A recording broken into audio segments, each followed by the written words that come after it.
Yes, sir. Just so I'm clear with what the court just ruled, we can ask about things that Ms. Hilton said to Mr. Copeland during that ex parte meeting. We just can't label an ex parte. This is what I'm concerned with.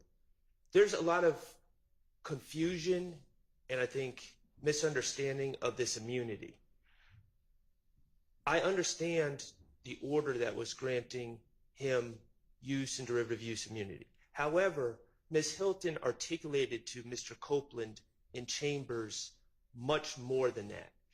For instance, my understanding of law, and Your Honor, I know that you've dealt with these issues more than me, the statute of limitations is not what we normally think it to be. It's not from the date of the offense. It's told if there's no evidence of who committed the offense. Mm-hmm. That's one, the perpetrator has to be known.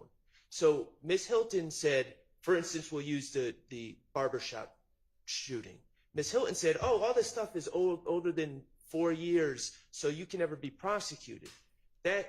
He could be prosecuted for the barbershop shooting. But here's the thing. They would just have to put a tolling provision. That's not relevant either, because it is not the fact that the statute of limitations may or may not have run that prevents the state from prosecuting him for something he wants to get on the stand and confess to. It is the grant of immunity that prevents that. So regardless of the correctness or incorrectness of statute of limitations comments, they cannot use anything he gets on the stand and confesses to because they granted him immunity, or the court has granted him immunity. But in my mind, here's the difference. The state has made a deal with the, quote unquote, I'm not calling the man the devil, but that's the saying. And there's a difference between them saying, oh, we're giving you use and derivative use immunity versus them saying, we will absolutely not prosecute you.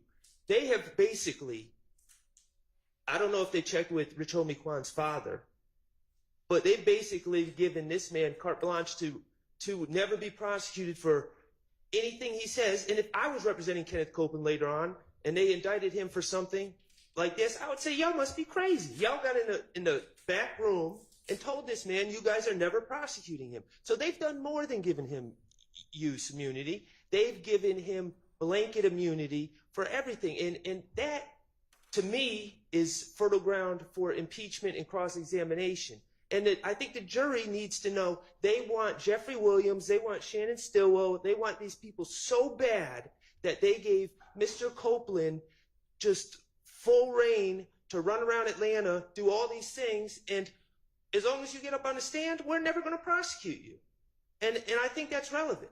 Okay, well, they didn't give him full reign to go do things he hasn't done yet. So, I mean, let's not get too far afield with this. Well, you may explore any kind of interest he might have in testifying in a way that might be beneficial to the state, although I don't think that's happened anyway, because you could explore bias. You're entitled to do that, but we're not getting, this is not a trial about how the state handled Mr. Copeland or how Judge Glanville handled Mr. Copeland. This is a trial about whether these defendants, whether the state can prove that these defendants committed the acts that they allege them to have committed.